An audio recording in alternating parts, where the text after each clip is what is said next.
Yo me voy a dedicar entonces a tratar de dar una aproximación, por lo menos, acerca de cómo se compone, en primer lugar, el universo de la docencia universitaria, cuáles son sus principales características, sus especificidades también dentro del mundo del trabajo y como parte, si se quiere, de la clase trabajadora argentina o en Argentina. Y un segundo punto que me interesa plantear es tratar de recuperar las principales luchas de la docencia universitaria nacional a lo largo del tiempo, a lo largo de las últimas décadas, ¿no? Luchas que han tenido como su centro y su núcleo principal de su pliego reivindicativo la cuestión salarial, ¿no? ¿Cuáles son esas principales luchas y cuáles fueron los métodos que nos fuimos dando, sus resultados a lo largo del tiempo? Sí, antes de comenzar con este primer punto que recién planteaba, sí me parece importante o interesante dejar planteado, si se quiere, como una suerte de telón de fondo, ¿no?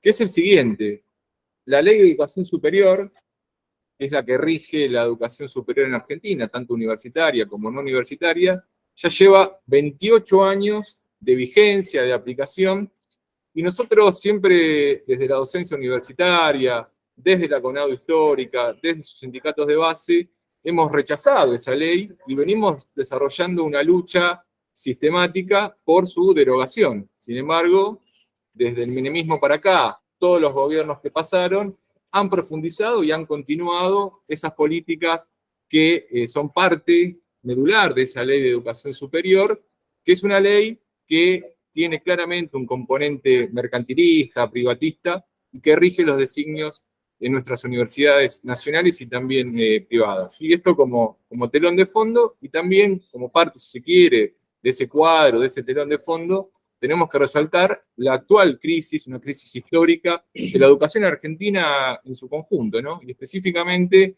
también de la educación pública en Argentina, donde claramente los gobiernos, el actual gobierno, los anteriores, ya sea nacionales o provinciales, son responsables, ¿no? de esta crisis por la que atraviesa la educación pública y su creciente carácter mercantilista y privatista. Así que esto como introducción a los puntos que quiero desarrollar.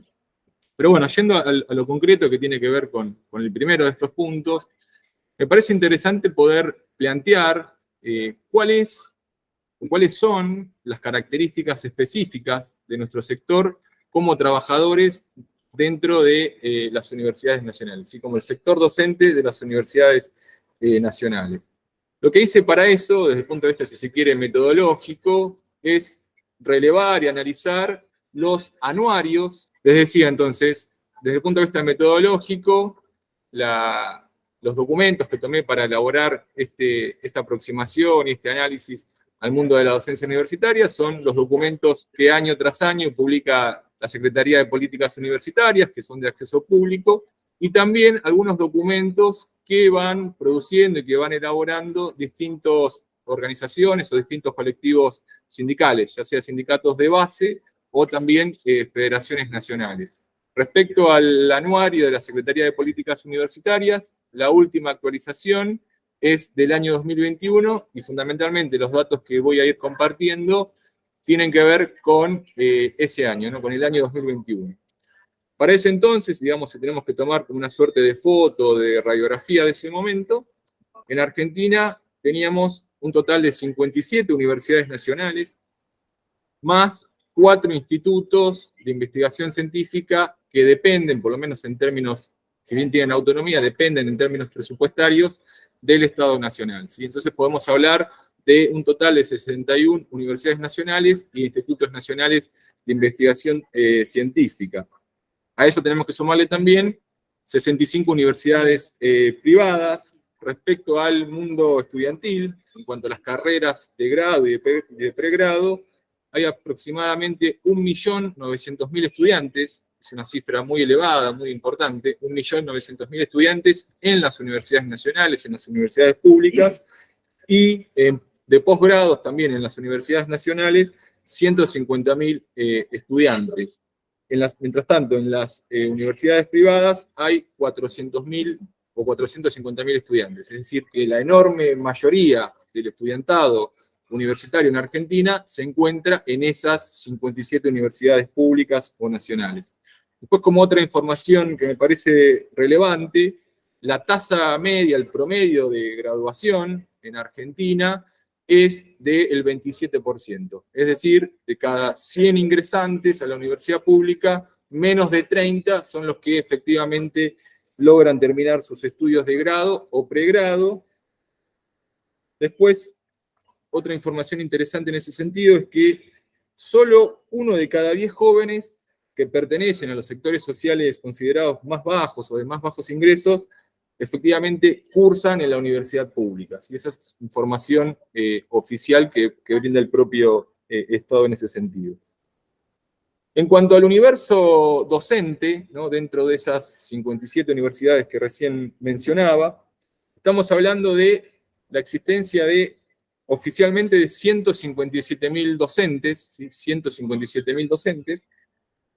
De esos 152.000, 157.000, 142.000 son docentes que dictan para carreras de grado o pregrado, y hay unos 11.000 docentes que trabajan, que se consideran genéricamente como docentes preuniversitarios, que dictan clases en escuelas o colegios que dependen de esas universidades nacionales. Además de esas 157.000 personas, esos 157.000 docentes, hay en total unos 208.000 cargos, ¿sí? Son 208.000 cargos, mientras que el sector no docente está compuesto por 55.000 personas, ¿sí?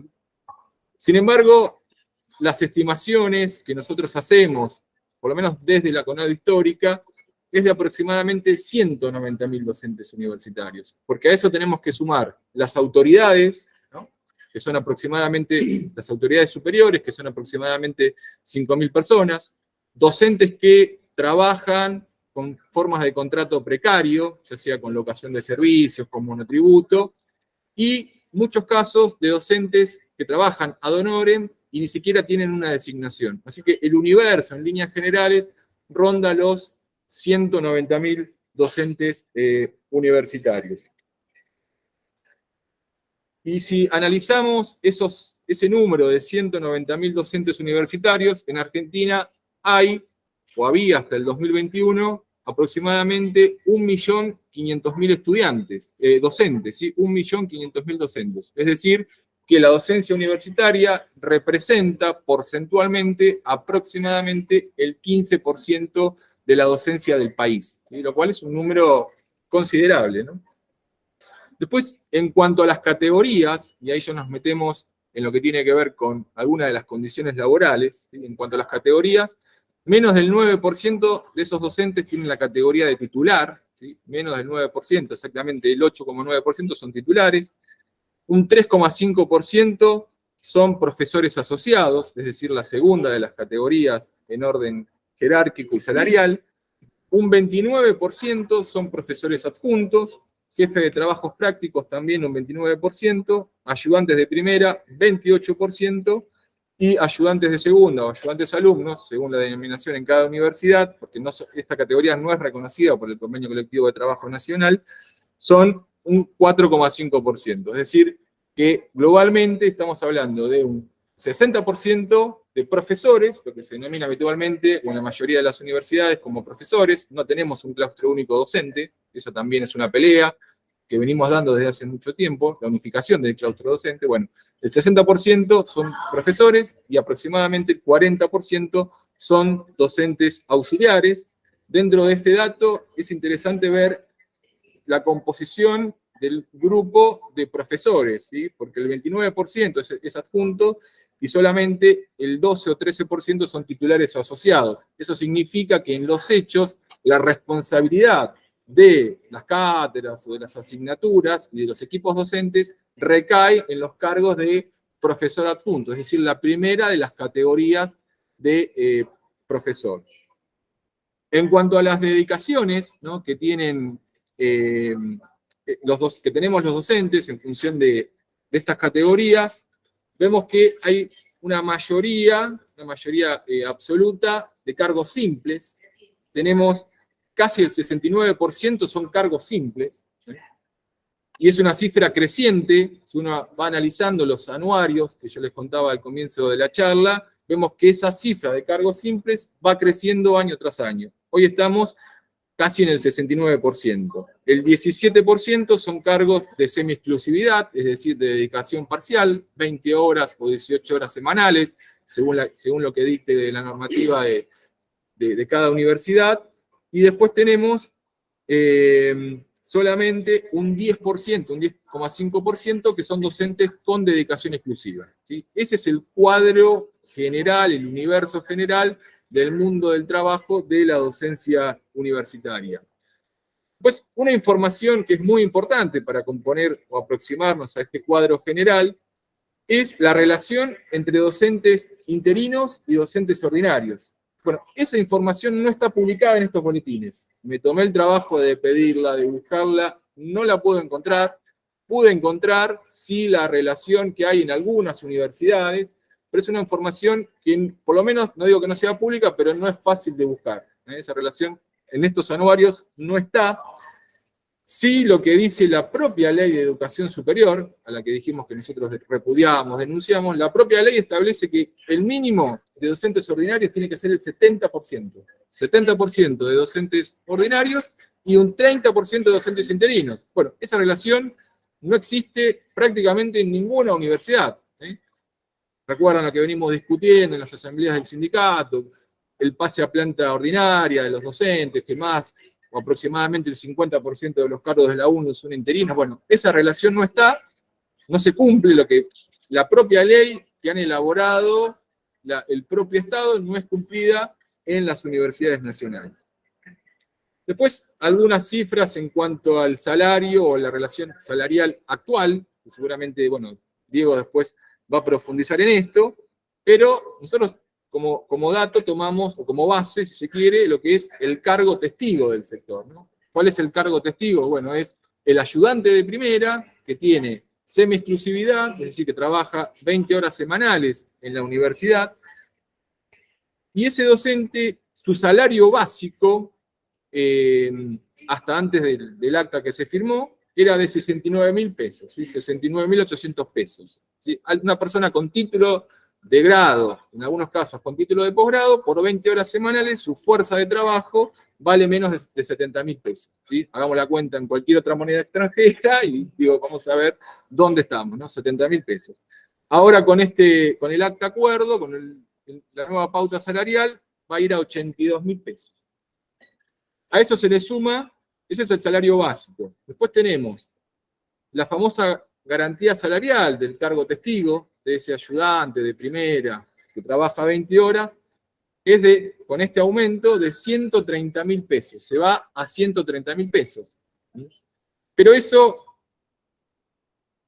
no solamente encuadra a los ayudantes de primera, sino también que por la propia distorsión que se está generando del nomenclador, al ser siempre los aumentos mayores de la garantía salarial que los porcentajes que se dan para el resto de las categorías, va generando rápidamente un achatamiento de la escala salarial. Entonces, ahora con esta nueva garantía salarial, un docente que tiene simple no puede ganar de bolsillo menos de 65.000 pesos, alguien que tiene semi-exclusiva 130.000 y alguien que tiene exclusiva 230.000. Pero ahora la garantía la va a cobrar hasta un adjunto que tiene aproximadamente 7 años de antigüedad, ¿sí? Entonces, lo que vemos es claramente cómo se va achatando el nomenclador. Y ahora vamos a ver, cuando continúe con la exposición, cómo la docencia universitaria conquistó el nomenclador. Porque el nomenclador no fue algo que nos dio ningún gobierno, sino que fue una conquista de la propia pelea que pudo elaborar o que pudimos elaborar allá lejos en el tiempo los docentes universitarios. Bueno, después un dato que es conocido, me parece, por todos los que estamos aquí, más del 90% del presupuesto consolidado que viene del Tesoro Nacional para las universidades nacionales se destina al pago de salarios, docentes y no docentes, y es una cifra porcentual que viene creciendo. Si uno lee las declaraciones del CIN, ¿sí? Del Consejo Interuniversitario Nacional, ¿sí? El consejo que está compuesto por todos los rectores de las universidades, siempre hablan de que eso tendría que estar equilibrado en un 85% para el pago de salarios y el 15% para el resto de todas las actividades que deben desarrollar las universidades nacionales, incluido el gasto de funcionamiento, que van desde pagar la luz, pagar el gas, hasta el desarrollo de la investigación científica, tecnológica, etc. Bueno, eso que los rectores dicen, queremos un 85%, no está, y cada vez el porcentaje de ese presupuesto es más alto para el pago de salarios. Y esa es una regla que se viene cumpliendo por lo menos en la última década. ¿Sí? Ya estamos, en algunos años, hemos llegado al 92 o 93% del presupuesto que se destinó solamente a pagar salarios. Salarios que, como recién dije, y como vamos a ver a lo largo de la charla, están por debajo de los índices de pobreza. ¿Sí? Hoy, según los últimos índices de la pobreza, la canasta básica son 170.000 pesos. Hoy, con la garantía salarial, nuestro cargo testigo cobra 130.000. Y de básico va a cobrar 82.000 pesos. Salarios completamente destruidos, digo, por donde queramos entrarle, por donde queramos verlo, los números son muy claros en ese sentido.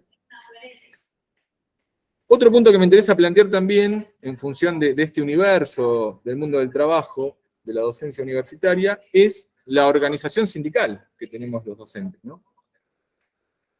El primer sindicato nacional oficial, ¿no?, que obtuvo la personería gremial es o fue la CONADU, ¿sí?, cuando éramos el único sindicato. Luego de la transición a la democracia, luego de la reapertura democrática, en el año 84, 1984, 1985, la CONADU, como única federación nacional de docentes universitarios, obtiene la personería. Ya en los años 70, antes de la dictadura genocida, hubo intentos de distintos sindicatos de base de conformar una federación nacional, y eso se termina cristalizando, se termina plasmando a comienzos de los años 80 con el llamado retorno al régimen democrático en Argentina.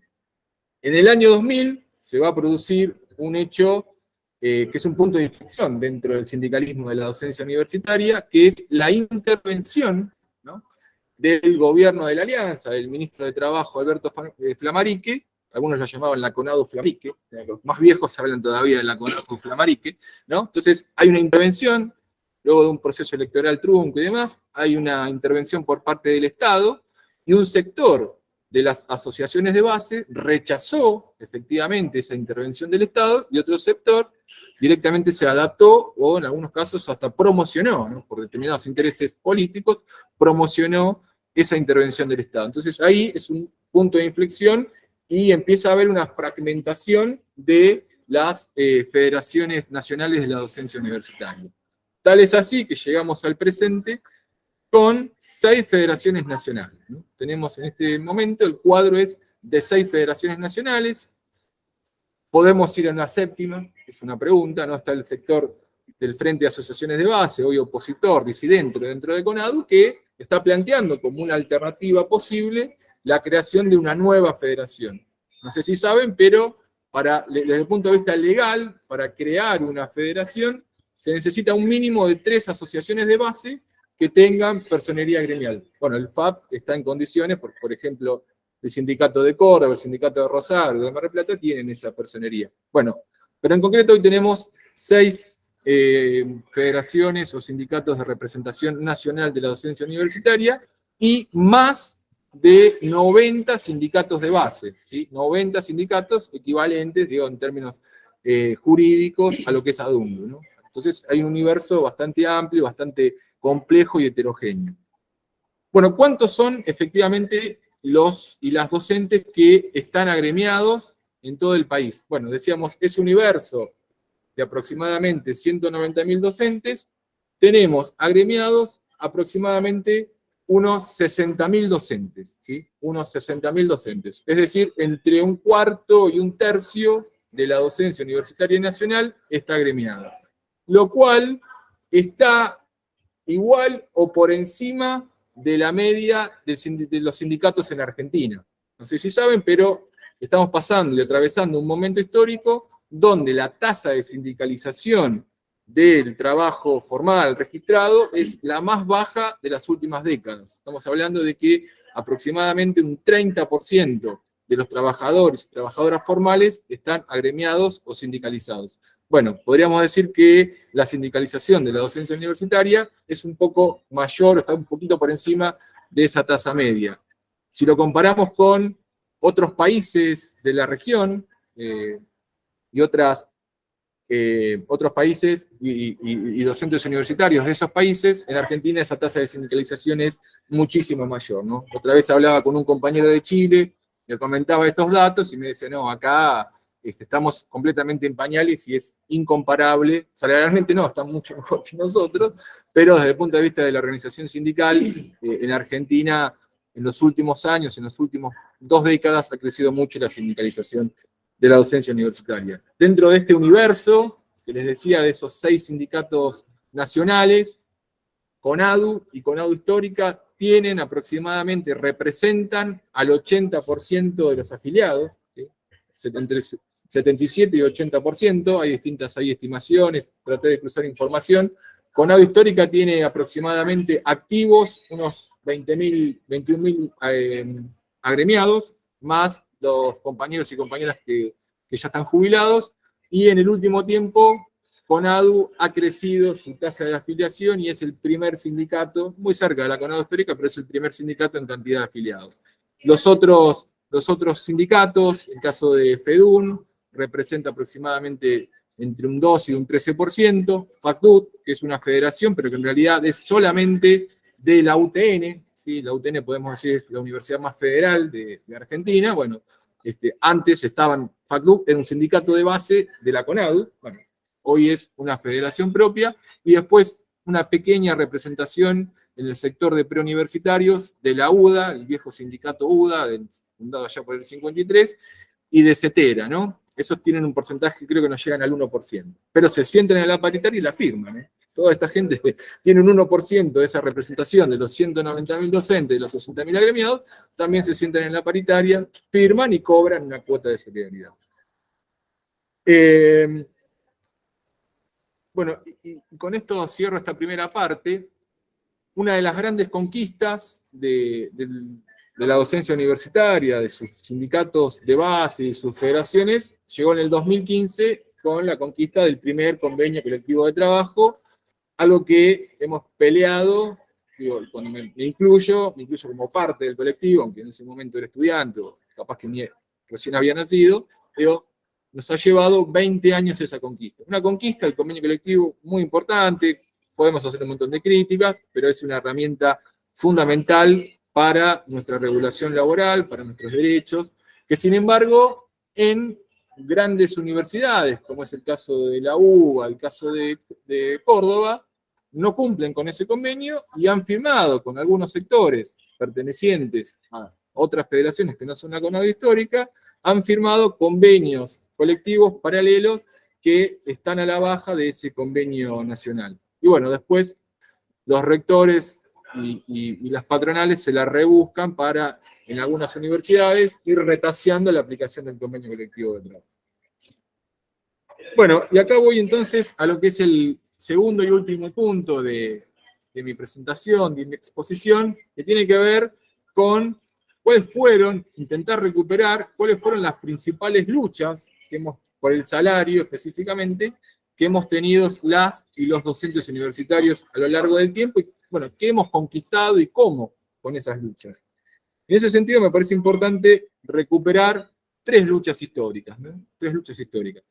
Y acá me detengo para plantear lo siguiente, que es un tema que prácticamente por el campo académico no hay producción científica, no hay producción histórica, no hay producción desde el campo de las ciencias de la educación, a diferencia del sindicalismo y otros niveles educativos, de los niveles educativos obligatorios, donde hay mucha literatura académica al respecto. Acá hay muy poquita literatura, y lo que hay son más que nada lo que podemos denominar dentro del sustrato de las historias militantes, ¿no? Las historias que producen los propios sindicatos, los propios actores involucrados en las luchas. Pero me parece que es un campo interesante a explorar, a que le interese el tema, de poder indagar y avanzar en una investigación científica, más aprovechando que hay muchísimos testigos vivos, por suerte, entonces me parece que es interesante también como para indagar en un futuro acerca de esas luchas y de esas primeras organizaciones de la docencia universitaria. Les decía, la primera gran lucha, la primera lucha histórica fue la del año 1987. Tenemos que situarnos ahí en el gobierno de Alfonsín, también todavía en ese marco de transición muy conflictivo, democrática muy conflictiva, en la antesala de lo que después fue la hiperinflación. Bueno, ahí la docencia, con la única federación que existía en ese momento, que era la CONADU, desarrolló un plan de lucha que duró 73 días. ¿Sí? 73 días. Un plan de lucha que empezó en el primer cuatrimestre, luego hay elecciones en la segunda parte del año, hay elecciones parlamentarias, pierde el oficialismo, pierde el radicalismo, y en ese momento recrudece la lucha, y en muchísimas universidades, en ese momento una cantidad muy menor a la que existe actualmente, bueno, se plega esa lucha y conquistamos, gracias a esa lucha de los 73 días, conquistamos el nomenclador universitario. O sea, hasta ese momento no teníamos un nomenclador, la gran conquista fue una mejora salarial, la actualización del salario, y el nomenclador, que es en líneas generales, con algunas modificaciones, es más o menos el nomenclador que tenemos en la actualidad. Después, me parece importante recuperar una segunda lucha por el salario, que es la lucha que se desarrolló en el año 2005, pleno auge, podríamos decir, del gobierno del Frente para la Victoria, del gobierno de Kirchner, ya con un mundo sindical universitario fragmentado, ya ahí teníamos más de una federación, y con los primeros rodajes de la CONADU histórica, ¿no?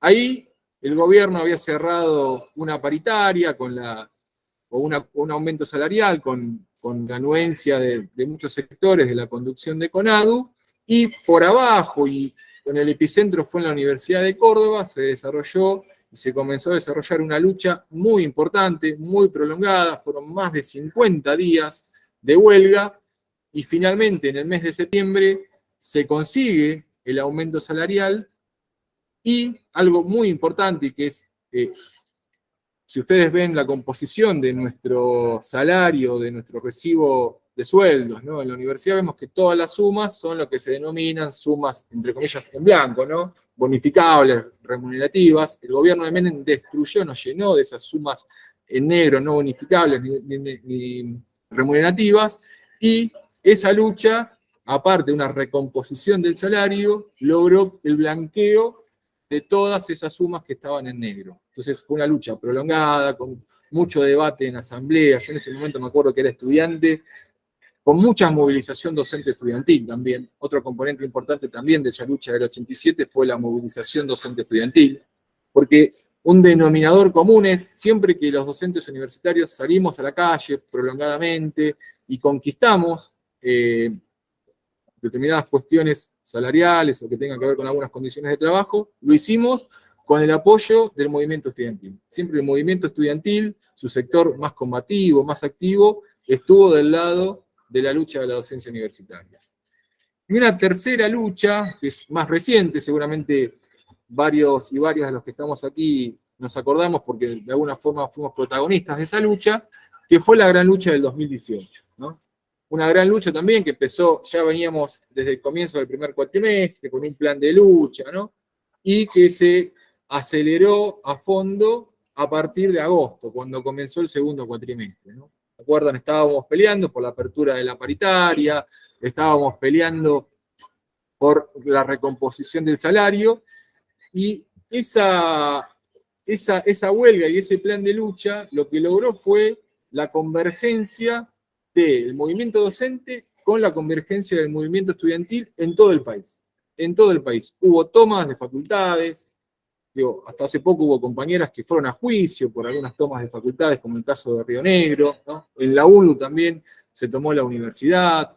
Fue un proceso de lucha muy álgido, estábamos en el tapete de todos los medios nacionales, y fue una lucha también que duró más de 30 días, ¿no? Continuada, paros prolongados por 30 días, y que culminó en lo que algunos denominan, yo no tengo el registro histórico, habría que buscarlo, pero sí algunos denominan como la movilización universitaria más grande de la historia, ¿no? Que fue la movilización del 30 de mayo, ¿se acuerdan? Con aquella lluvia casi épica, el 30 de agosto, que fue casi épica esa movilización en un contexto climático muy adverso. Bueno, logramos una movilización a Plaza de Mayo donde algunos hablan de 250.000 personas. Puede ser un poco más, un poco menos, pero todos los que estuvimos ahí y las imágenes dan cuenta de una histórica movilización. Y en paralelo a eso, hubo movilizaciones en todas las provincias. Hubo movilizaciones en todas las provincias y algunas estimaciones hablan de 1 millón de personas movilizadas en defensa de la universidad pública, en defensa del salario. Lamentablemente, esa lucha que puso a la universidad en el centro de la escena, y eso ya es una conquista de por sí, la defensa de la universidad pública, pero terminó con la traición más vil de todas estas burocracias sindicales, ¿no? Al otro día que terminó esa marcha del 30 de agosto, toda esta gente fue al Ministerio de Educación, se reunió con los funcionarios y firmó una paritaria, que no solamente fue a la baja salarial, sino que además reintrodujo las sumas en negro, que habíamos logrado desterrar con la lucha del 2005. ¿Sí? Entonces, digo, esta gente no es que ahora, porque sea parte del gobierno actual, firma actas, no importa el porcentaje que haya ni el contenido, sino que ya lo venía haciendo con Macri. Muchas veces nos dicen, bueno, ustedes le hicieron el juego a la derecha, porque con Macri no sé cuántos paros le hicieron. Bueno, pero ustedes fueron los que le firmaron todas las actas, no lucharon, dejaron de luchar, y después de la movilización más grande de la historia de la universidad en Argentina, fueron y firmaron un acta de la vergüenza. Salario a la baja, sumas en negro. Pero esa experiencia, más allá de ese sabor amargo que nos quedó a todos después de esa entrega, de esa traición, realmente logró que la universidad pública esté en la calle, que no haya despidos de docentes, de no docentes en las universidades, que más o menos se mantenga el presupuesto. Y eso se logró con la lucha. Pero si no hubiese pasado nada, estaríamos hablando de otra situación totalmente. Después, algo que ayer también discutíamos o intercambiábamos en la asamblea, y que tiene que ver con estas firmas seriales de actas, ¿no? Que tiene que ver con la cooptación estatal. Hay un proceso de cooptación estatal donde lo que hay acá son fondos y plata. Digo, no solamente se discute la plata, se discute plata con el gobierno en las paritarias, cuánto vamos a cobrar, cuál va a ser nuestro salario, entre otras cuestiones, sino también la plata que van a recibir los sindicatos que firmen. Porque sobre la masa salarial, el 1% de esa masa salarial se distribuye para las federaciones que firman el acta según la proporción de afiliados que tengan. La cuenta que hacíamos la semana pasada es que, según el último acta que se firmó, a la CONADO le tocan 200 millones de pesos. ¿Sí? Entonces, hay una cooptación estatal enorme que se da en esos fondos, que son fondos en efectivo. Por ahí el gobierno puede tardar 5 o 6 meses, pero llegan, eso, quédense tranquilos que llegan. Y además el tema de los fondos de capacitación docente, ¿no? Son fondos que todos los docentes y todas las universidades deberíamos recibir, porque tiene que ver con nuestra formación en servicio, pero que sin embargo lo terciarizan con los sindicatos amigos. Los sindicatos que firman las actas son los que gestionan esos cursos. Bueno, lo cual es una aberración, porque como cualquier patronal, tendría que garantizar la capacitación y la formación en servicio de cada uno de sus trabajadores. Bueno, y para cerrar esta intervención mía, esta parte de la charla, algunas lecciones, si se quiere, o algunos denominadores comunes de este breve recorrido que hice sobre las principales luchas de la docencia universitaria. En primer lugar, todas estas luchas, estas 3 luchas estuvieron caracterizadas por un método de asamblea. ¿Sí? El método de asamblea en cada una de las asociaciones de base fue de alguna manera la piedra basal para que se pueda ir organizando toda la movilización y todo el plan de lucha con las huelgas, con los paros. Otra característica es la huelga prolongada, ¿sí? Fíjense que estábamos hablando de 30 días consecutivos de huelga, 73 días de huelga, 50 y pico de días de huelga, y eso nos permitió estar, insisto, en el centro del debate público, de la escena pública. Tanto la huelga del 87 como la huelga del 2005, cuando se resolvió el conflicto, fueron tapa del diario Clarín del día domingo, pero no en un recuadrito, en el centro de la tapa se resolvió el conflicto docente. Estaba buscando información y fuimos tapa de Clarín. Incluso en el 2005, con el Clarín amigo de Néstor Kirchner, bueno, la docencia universitaria fue tapa porque era un conflicto realmente muy importante que el gobierno por aquel entonces, el ministro Filmus, debía resolver. Y después, otra característica y otro denominador común de estas grandes luchas tiene que ver con algo que mencionaba, que es la unidad docente estudiantil, ¿no? Lograr esa unidad de lucha, ese movimiento universitario que se funde y logra llevar adelante, impulsar movilizaciones masivas. Digo, no digo que esto sea lineal y que sea algo eterno, que se vaya a repetir y nos vaya a llevar a triunfos, a éxitos, pero son componentes que claramente tenemos que tener en cuenta para poder continuar nuestro plan de lucha por la defensa de nuestros salarios. Gracias.